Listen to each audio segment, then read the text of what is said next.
코 모양이 이제 이전에 수술하고 비교를 했을 때 많이 변형이 되느냐 마느냐는 보형물이 들어가는 자리의 조작이 어떤 형태로 이루어졌느냐에 따라 다릅니다.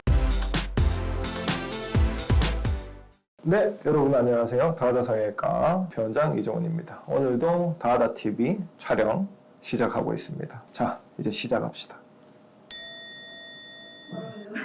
네가 말하면 되지. 네, 보형물 제거에 대해서 보형물 제거에 대해서는 한번 저희가 주제로 영상을 찍었었죠. 보형물 제거에 대해서도 뭐 의학적으로 들어가면 굉장히 많은 내용들이 있으니까 거기에 대해서 또 여러분들이 궁금할 수 있는 사항을 물어보는 것도 괜찮다고 생각을 합니다. 그래서 물어보세요. 네.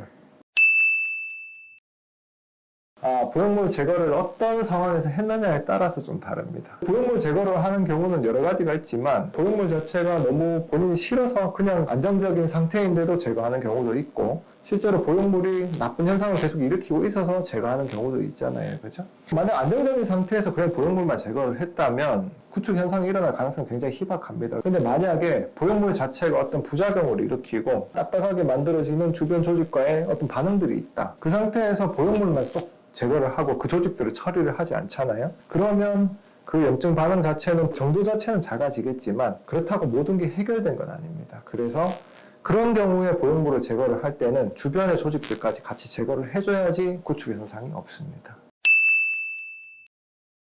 일단 첫 번째 퍼져 보이는 것부터 말씀을 드리면 당연히 퍼져 보입니다. 코는 언덕이라고 생각을 하시면 돼요. 근데 언덕 위에 우리가 보형물로 이렇게 산을 봉우리를 좀 더 만들어주는 겁니다. 이해 가시죠? 근데 뾰족한 산에서 다시 봉우리가 깎여졌다. 퍼져 보일 수밖에 없습니다. 그리고 이제 두 번째 질문이 코 모양이 이제 이전에 수술하고 비교를 했을 때 많이 변형이 되느냐 마느냐는 보형물이 들어가는 자리의 조작이 어떤 형태로 이루어졌느냐에 따라 다릅니다. 예를 들어서 수술하기 전에 이제 여기 뭐 매부리가 있는 부분 또는 여기 미간 부분, 코끝 바로 윗부분 이런 부분에 처리를 거치지 않고 그냥 보형물만 싹 들어간 경우라면 빼고 나면 밑에 있는 베이스들은 거의 그대로 모양을 유지를 하니까 근데 만약에 이 부분 자체를 처리를 많이 했다면 수술을 전에 모양으로 돌아가기 조금 힘들고 또 한 가지는 뭐냐면 실리콘이나 아니면 이제 고어텍스 같은 경우 특히나 고어텍스 같은 경우는 조직을 약간 파고드는 경향이 있거든요. 그런 경우라면 이제 시간이 좀 오래 지났을 때 제거를 하게 되면 주변 조직이 약간 낮아진 듯한 형태 또는 그 보형물의 모양대로 약간 침식이 된 형태로 약간의 모양 변형이 있을 수 있습니다.